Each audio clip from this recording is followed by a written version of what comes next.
I hope you're all keeping well. It seems a very long time now since I last saw you face to face. So we're going to continue today with looking at the Nazi Party's social policies, and we're going to particularly look at the church and opposition to the Nazi regime by different people and different groups of people. So we're going to look at youth groups, religious groups, and actually people from the military, believe it or not, who eventually rebelled against the Nazi regime. So the first thing we're going to look at is the Nazi policies towards the church. Now, you've got to remember that we're talking about 1933. Society is a lot more conservative back then and a lot more religious. So the vast majority of people in Germany at that point were religious believers, and the vast majority of them were Christians. And there's two types of Christian groups, broadly speaking, and that's the Catholics and the Protestants, okay? Now, immediately, Hitler and the Nazi Party knew that the church or the different religious groups could be a threat to the Nazi regime. The main reason for that is because they have already got their own set of beliefs and their own set of ethics. So if you think about the Sermon on the Mount, which is the moment when Jesus stands up in front of all of his followers and preaches to them about the way that you should live and the way that you should treat others, a lot of what he says is things like, blessed are the peacemakers, blessed are the humble, blessed are the weak. Now, this goes completely against what the Nazis believed in, which is, not even blessed are the strong, righteous are the strong, righteous are the war makers, completely different ethic or ethical code. So Hitler and the Nazis knew that some Christians would oppose his regime. So let's look at the way that Hitler dealt with the Catholic community first.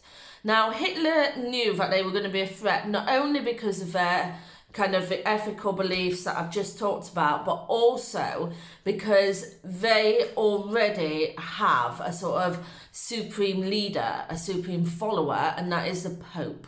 Okay, and the Catholics were always going to take whatever the Pope said, the Pope's teachings, ahead of any kind of head of state.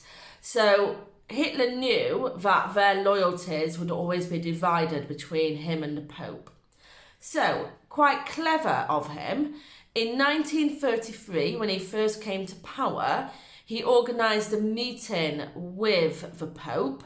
Now, a meeting with the Pope is known as the Concordat, C-O-N-C-O-R-D-A-T. So, a meeting between a Pope and a head of state is a Concordat. So he organised this Concordat, and the agreement was really quite straightforward.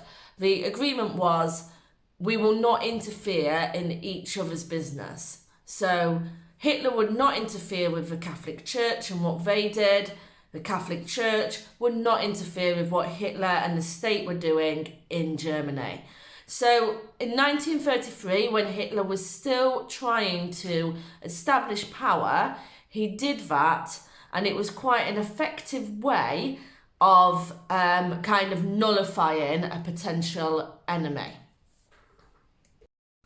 So let's look at the Protestants now. So there's lots of different denominations of Protestantism. It isn't just one banner like the Catholic Church. However, Hitler wanted to unify them, and so he created what was known as the Reich Church. Reich as in R-E-I-C-H. And the idea being was that the Reich Church would be the Nazi-approved church. I suppose a bit like the Church of England is led by the Queen in England and is known as the Anglican Church. The Reich Church was with Hitler as its leader. And of course, within the Reich Church, they introduced lots of things that kind of fed into Nazi ideology. So, for example, they included Mein Kampf as like an essential book, kind of put it on the same level as the Bible, oaths of loyalty to Hitler, etc. And he appointed somebody, let me just find his name because I scrolled down. He appointed someone called Bishop Ludwig Müller, who was a faithful person to the Nazi regime, as bishop to oversee all of these changes. And most people, a number of Protestants complied with this because it meant that they could continue to go to church on Sunday, they could continue to have weddings, baptisms, etc., which were important to their faith community, without having to oppose the Nazi regime. However, there was a group, which I'll come on to next, who did oppose the Nazi regime and didn't like the idea of a Reich Church. So this is where looking at the church and opposition kind of overlaps to a certain extent, because some of the biggest opponents of the Nazi regime were religious leaders. And the most inspiring, I think, is a guy called Martin Niemöller. And he was a pastor who was a Protestant before 1933. And instead of joining the Reich Church, he set up his own church called the Confessional Church. And he was vocal, he was brave enough to vocalise his criticisms of the Nazi regime. He used a sermon in 1937 to protest against the persecution of church members, and he was arrested and put in a concentration camp until the end of the Nazi regime. So he was somebody who stood up and said that what the Nazis was doing was wrong and that their persecution did not fit in with his Christian values, and he gained a lot of supporters as a result of that.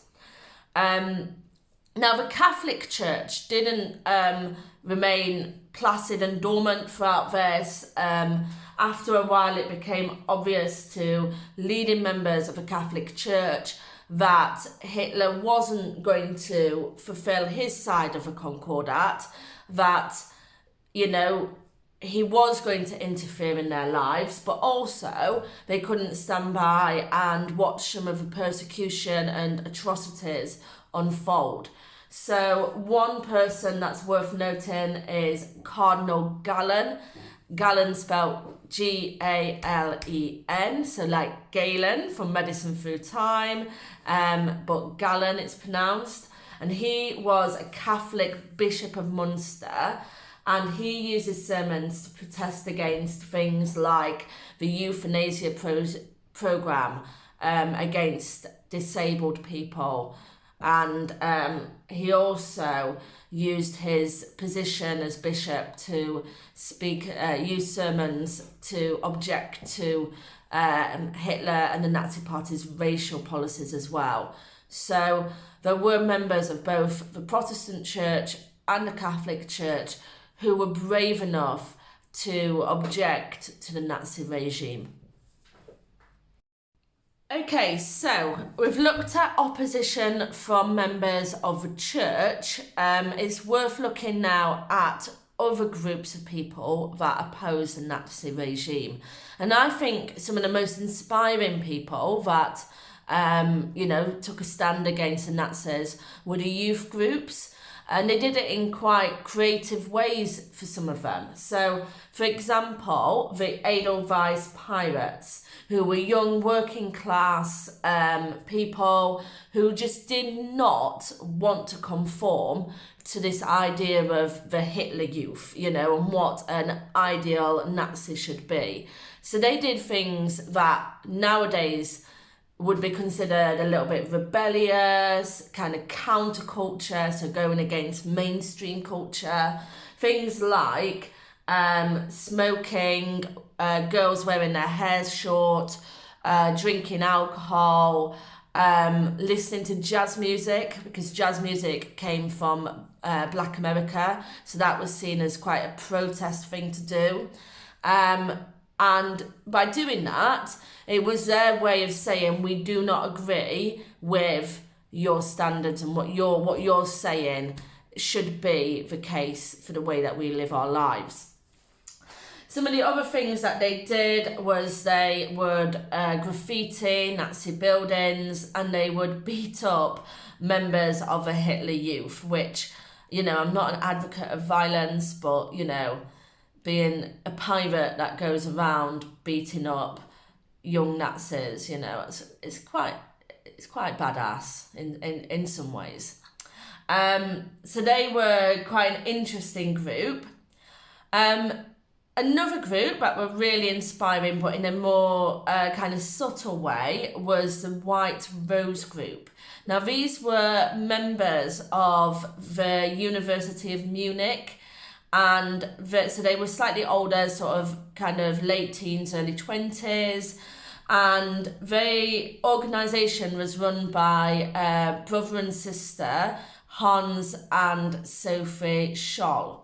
And what they did was they released pamphlets and kind of put up posters that objected to the Nazi regime around their university campus and around Munich city.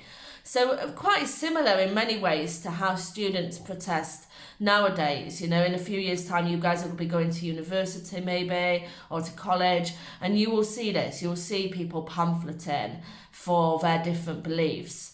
And that's the way that the Scholl siblings and the White Rose group got their message across. So the next group of people that opposed Hitler were people from the military, people from the army. And most of this opposition took place near the end of the Nazi regime and near the end of World War II, when the war was going against the Nazis. So just a little bit of background about World War II. Things really went well for the Nazis, unfortunately, up until about 1942. They had occupied most of Europe, they were invading Russia, and at that point the Americans were not getting involved on the side of the Allies. Now, Hitler was, I suppose, overambitious. He went and invaded Russia. That cost him a lot of manpower, a lot of equipment, resources, etc. And that's when the war turned against them, along with America joining the war as well. So from about 1942 onwards, army generals were starting to get concerned that they might not win the war, and that some of the decisions that Hitler and the leading Nazis were making were really quite irrational and were not, you know, going to get them anywhere. And the most notable military opposition took place from the, and I'll probably pronounce this wrong, the Kreisau Circle, Kreisau Circle, which was a number of army officers and university professors and aristocrats, so kind of middle to upper class people, along with the army, who gathered together and plotted a way of overthrowing the Nazi regime, a bit like a coup d'etat, I suppose.